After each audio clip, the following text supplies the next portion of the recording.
Welcome to today's Explainer, Little Sparks. Well, usually I love breaking down complex topics for you with, genuine enthusiasm. But today we are opening a very different kind of text.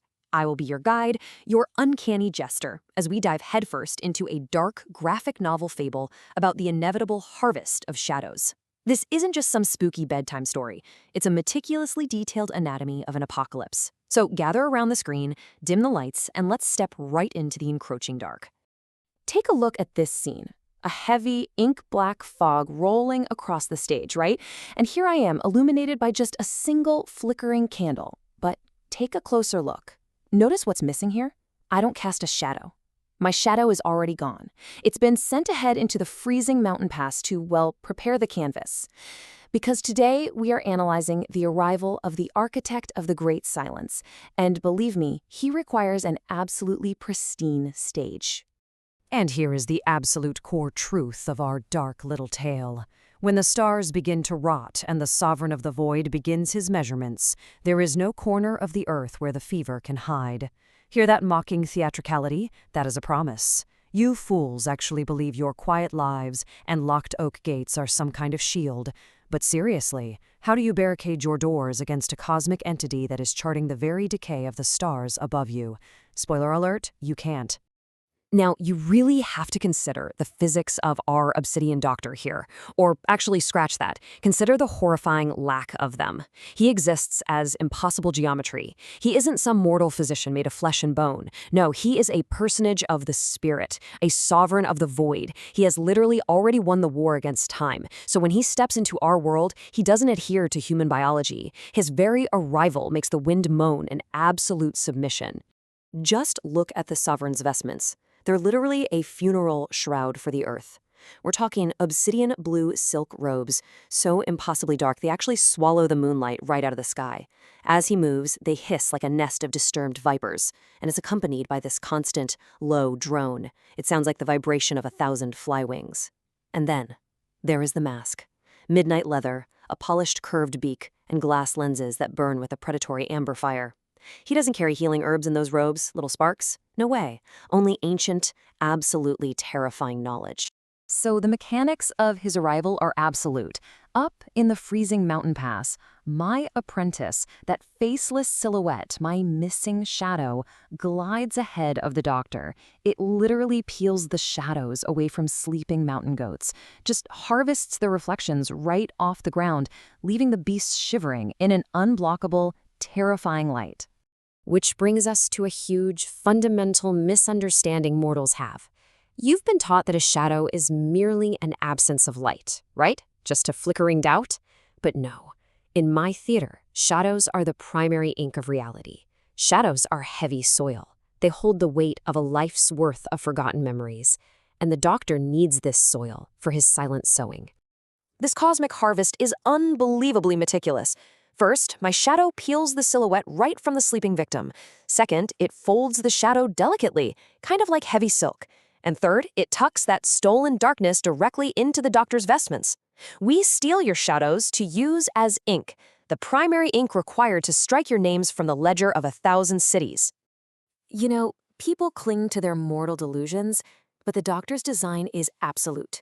You see, the sovereign of the void cannot simply operate on a soul that's still comfortably tethered to its reflection. Your shadow absolutely must be severed first. Only once you are untethered, shivering in the naked light, can the great silence truly begin. So how exactly does this play enter your safe, securely locked villages? Well, I present to you the parable of the leaking latch, a beautiful silver box carried by a traveler you foolishly invited right into your home because, hey, it was a pretty trinket.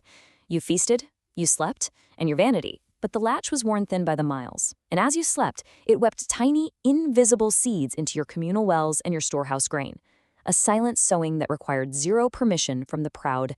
The Great Harvest follows a terrifying, strictly logical progression. It starts with those invisible seeds from the leaking latch. Then, the golden stalks of your fields stiffen into a bruised, oily black, and the sickness manifests as overripe fruit.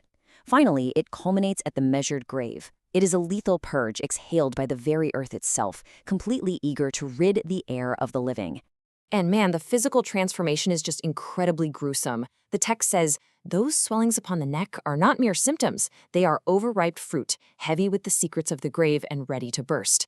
It makes me laugh, truly. You have these healers rushing to the gates with lavender and sweet herbs, which is just a pathetic, desperate attempt to hide the foul stench rising from the soil. You cannot mask the lethal breath of the earth with a few crushed flowers. Now, witness the absolute futility of defiance. The doctor walks right up to your heavy oak gates, but he doesn't need a key. Just by existing, his impossible geometry corrupts the environment. Where his shadow falls, the morning dew turns into dark, viscous oil. He doesn't breathe air. He consumes it, exhaling a faint violet frost.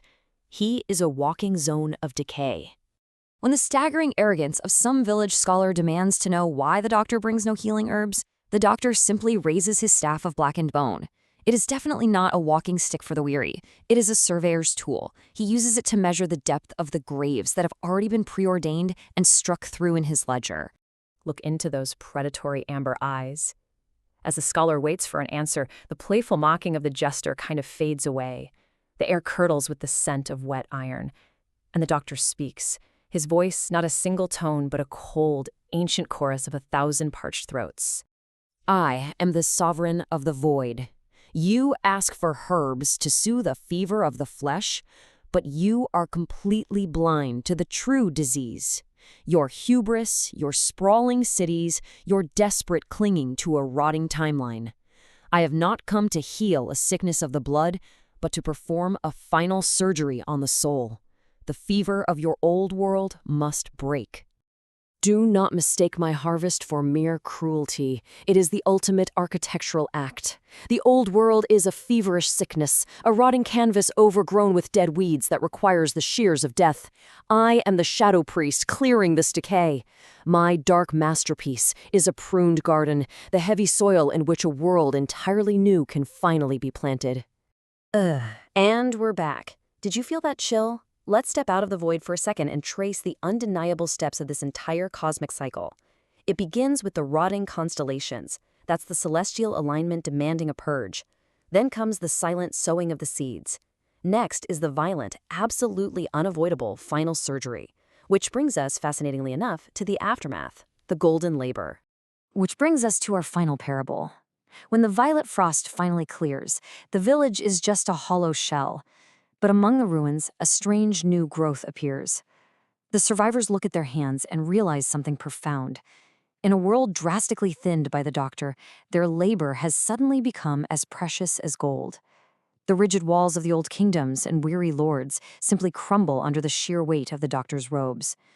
The apocalypse, it turns out, is the ultimate equalizer. You know, a Gothic fable always ends with a lesson, even though most of you are too dead to learn it. I blow out the candle now. The stage plunges into darkness, my bioluminescent motley glowing like rot on a fallen log. Remember, this text isn't just a story. It is a terrifying anatomy of what is already here. Hear this one last time before the darkness takes you. Shadows are not just darkness. They are the shrouds we wear while we are still breathing. The obsidian doctor isn't just bringing a plague.